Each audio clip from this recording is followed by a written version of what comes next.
Hello everyone. நம்ம இன்றைக்கி என்ன பார்க்க போகிறோம் அப்படின்னா ப்ராஃபிட் அண்ட் லாஸோட கண்டினியூஷன் தான் பார்க்க போகிறோம். நீங்கள் கிளாஸஸ் ஜாயின் பண்ணணும் அப்படின்னா வாட்ஸ்அப் நம்பருக்கு பார்த்தீங்கன்னா 7598476008 இந்த நம்பருக்கு நீங்கள் வாட்ஸ்அப் பண்ணிங்க அப்படின்னா கோர்ஸ்க்கு ஜாயின் பண்ணிக்கலாம். தேங்க்யூ. ஃபர்ஸ்ட் சம் பார்ப்போம். A bookseller first marks the price of a book at a profit of 20%. Due to its increased demand and shortage in supply, he increased its price by 5%. Find its profit percent. இந்த சம்மில் நம்மளுக்கு என்ன கொடுத்துருக்காங்க அப்படின்னா, ஒரு book seller ஒரு புக்கை விற்கிறாங்க 20% ப்ராஃபிட்டோட. அதுக்கு டிமாண்ட் அதிகமாகுது, அதனோட சப்ளை இல்லாதப்ப மறுபடியும் அவர் ப்ரைஸ் வந்து 5% இன்க்ரீஸ் பண்ணுறாங்க. அப்போனா அவருக்கு கிடைக்கிற ப்ராஃபிட் என்னவாக இருக்கும்னு கேட்குறாங்க. ஸோ ஃபர்ஸ்ட்டு எவ்வளோ பர்சன்டேஜுக்கு அவங்க அதை விற்றுருப்பாங்கன்னு நம்மளுக்கு தெரியணும். ஃபர்ஸ்ட்டு விற்கிறது 120%. அப்போனா 120 டிவைட் பை 100 இன்ட்டு 100. 100ங்கிறது எப்போயுமே காஸ்ட் ப்ரைஸ். ஸோ 100 கிடைச்சாதான் நம்மளுக்கு வந்து அதோட பர்சன்டேஜ் கிடைக்கும். அவங்க என்ன சொல்கிறாங்க அப்படின்னா இன்க்ரீஸ்ட் இட்ஸ் ப்ரைஸ் பை 5%. மறுபடியும் 5% இன்க்ரீஸ் பண்ணுறாங்க.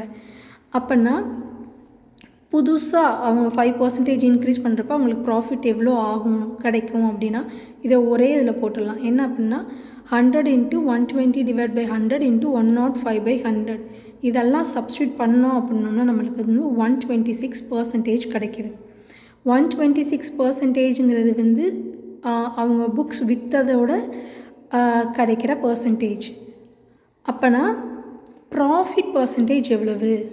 செல்லிங் ப்ரைஸோட பர்சன்டேஜ் தான் 126%. அப்படின்னா ப்ராஃபிட் பர்சன்டேஜ் எவ்வளோ வரும் அப்படின்னா 126 மைனஸ் 100 டிவைட் பை 100 இன்ட்டு 100 போட்டோம் அப்படின்னோம்னா நம்மளுக்கு 26% கிடச்சிரும். நம்ம ஃபார்முலா அப்ளை பண்ணியிருக்கோம், வேறு ஒன்றும் இல்லை. ஸோ ஃபஸ்ட்டு 120% கிடைக்கிது, மறுபடியும் 5% இன்க்ரீஸ் பண்ணுறாங்க. அப்படின்னா அதனால் கிடைக்கிற ப்ராஃபிட் என்னங்கிறது தான் இந்த சம். இதை இந்த 2 ஸ்டெப்பில் ஃபார்முலா அப்ளை பண்ணி பண்ணலாம். இல்லை அப்படின்னா நம்மளுக்கு தெரிஞ்சது ப்ராஃபிட் வந்து எப்போயுமே எவ்வளவு? ப்ராஃபிட் வந்து 120%ன்னு கொடுத்துருக்காங்க. காஸ்ட் ப்ரைஸ்ங்கிறது எப்போயுமே 100%, ப்ராஃபிட் 20%. ஸோ ப்ராஃபிட் வந்து 120%. நம்ம எப்பயும் போல் இதில் 10% கண்டுபிடிப்போம். 120ல் 10% எவ்வளவு? 12%. அடுத்து அதில் 5% எவ்வளவு? ₹6. 10% 12, 5% 6. ஸோ அப்போனா அவங்களுக்கு எவ்வளோ பர்சன்டேஜ் லாபம் கிடைக்கும்? 126% லாபம் கிடைக்கும். அப்போனா ப்ராஃபிட் எவ்வளவு? 126 மைனஸ் 100 26%. இந்த மாதிரி சிம்பிளாகவும் போடலாம், மனசுக்குள்ளே யோசித்து உடனே செய்கிற மாதிரி. இப்போ இதே சம்மில் எனக்கு லாஸ் கிடைக்கிது. ஃபர்ஸ்ட்டு வந்து ஒரு 10% ப்ராஃபிட்டில் நான் விற்கிறேன். இந்த சம்மை பார்த்துக்கோங்க, இதை நான் லாஸ்ட்டில் வச்சு சொல்கிறேன். A bookseller first marks the price of the book at a profit of 20%. Due to its decreased demand, he decreased its price by 20%. Find its loss percentageன்னு கேட்குறாங்க. இதே சம்மை ப்ராஃபிட் 10%. எவ்வளோ டிக்ரீஸ் பண்ணுறேன்? 20% ப்ரைஸை டிக்ரீஸ் பண்ணுறேன். So profit 110%. காஸ்ட் ப்ரைஸ் எப்போயுமே 100%. So profit 110%.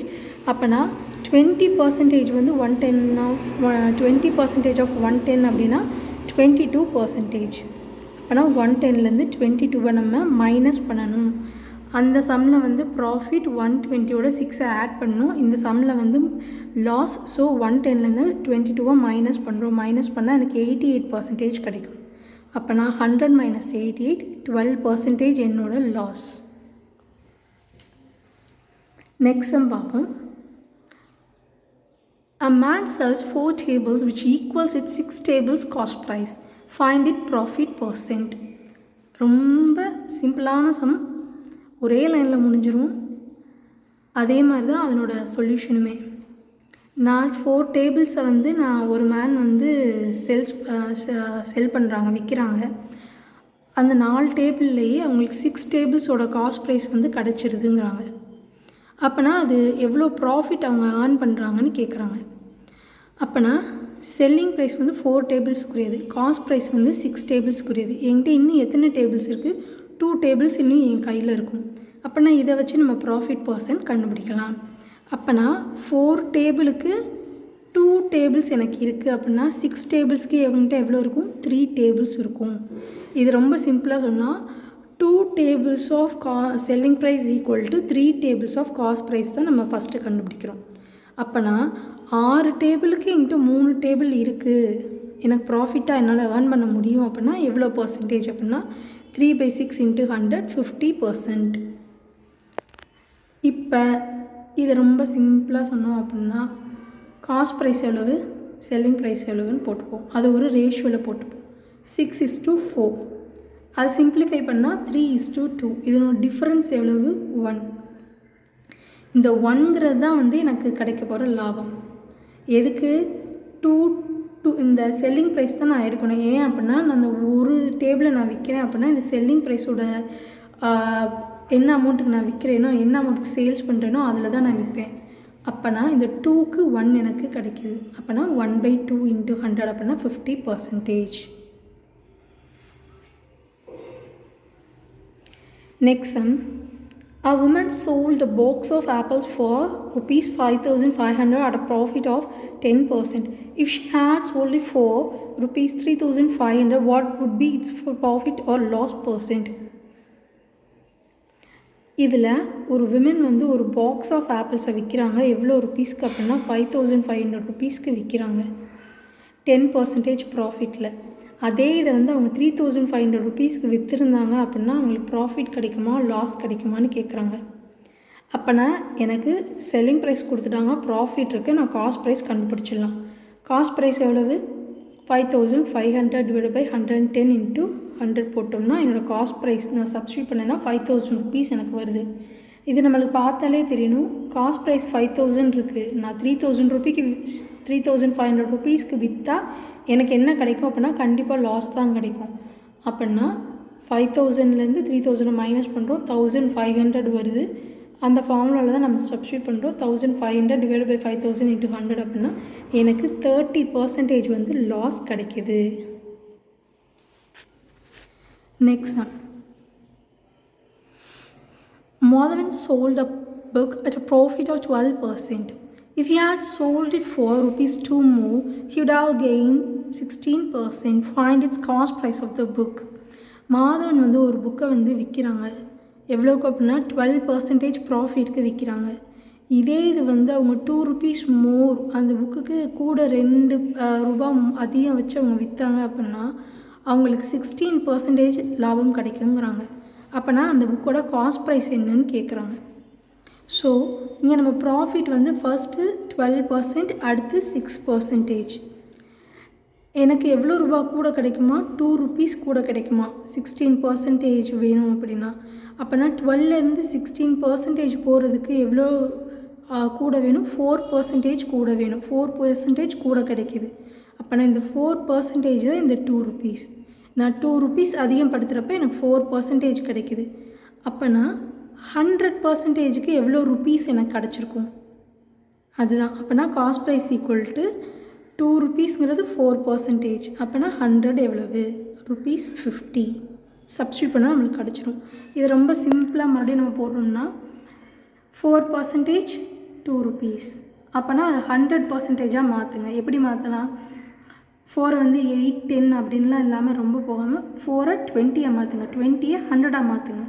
4 × 5 20, 20 × 5 100. அதே மாதிரி 2 × 5 10, 10 × 5 50. So இவ்வளோ சிம்பிளாக நம்ம cost price of the book கண்டுபிடிச்சாச்சு. நெக்ஸ்ட் சம் வந்து என்ன அப்படின்னா a farmer gets 5% reduction in the price of fertilizer that leads to buy 1/4 kilogram more for ₹200. Find its original price and reduction price. ஒரு farmer வந்து fertiliser வாங்க போகிறாரு. அவருக்கு 5% வந்து ரிடக்ஷன் கொடுக்குறாங்க அந்த ப்ரைஸில். அதனால் அவரால் வந்து ஒரு 1/4 கிலோ அதிகமாக வாங்க முடியுது. அவர் எவ்வளோ ரூபா செலவழிக்கிறாருன்னா 200 rupees ஸ்பெண்ட் பண்ணியிருக்காரு.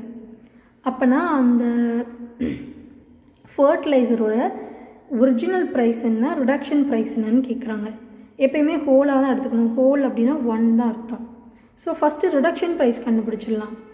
இப்போ நம்மளுக்கு என்ன சொல்லுவோம், நம்ம எது வாங்குனாலும் அது வாங்குறது வந்து காஸ்ட் ப்ரைஸ் தான். அப்போனா நான் நான் ரிடக்ஷன் ப்ரைஸ் கண்டுபிடிக்கிறேன்னு வச்சுக்கோங்க. என்னோடய 100%ங்கிறது 200 ருபீஸ். அப்போனா 5% எவ்வளவு? அப்போனா எனக்கு என்ன கிடைக்கும் அப்படின்னா 10 ருபீஸ் கிடைக்கும். எதுக்கு? 1/4 கிலோவுக்கு. இந்த 5% ரிடக்ஷனில் தான் எனக்கு இந்த 1/4 கிலோ கிடைக்குது. ஸோ அப்படின்னா இந்த 5% வந்து 10 ருபீஸ் அப்படின்னா எனக்கு அந்த 1/4 kg வந்து 10 ருபீஸ்னு அர்த்தம். அதை வந்து நான் வந்து என்னவா மாற்றணும் அப்படின்னா எனக்கு 1 kgயாக மாற்றணும். ஆமாம் தானே? அப்போனா இன்ட்டு 4.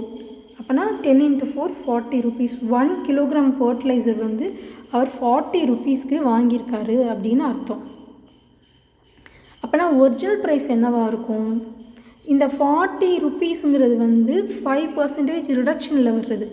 அப்போனா 100 - 5 95%. இந்த 40 ருபீஸுங்கிறது 95% தான் இந்த 40 ருபீஸ். அப்போனா 100% எவ்வளோன்னு போட்டால் அதனோட அமௌண்ட் வரும். நம்ம சப்ஸ்டியூட் பண்ணோம் அப்படின்னா 42.11 போகும். நீங்கள் 42.10ன்னு போட்டுக்கோங்க.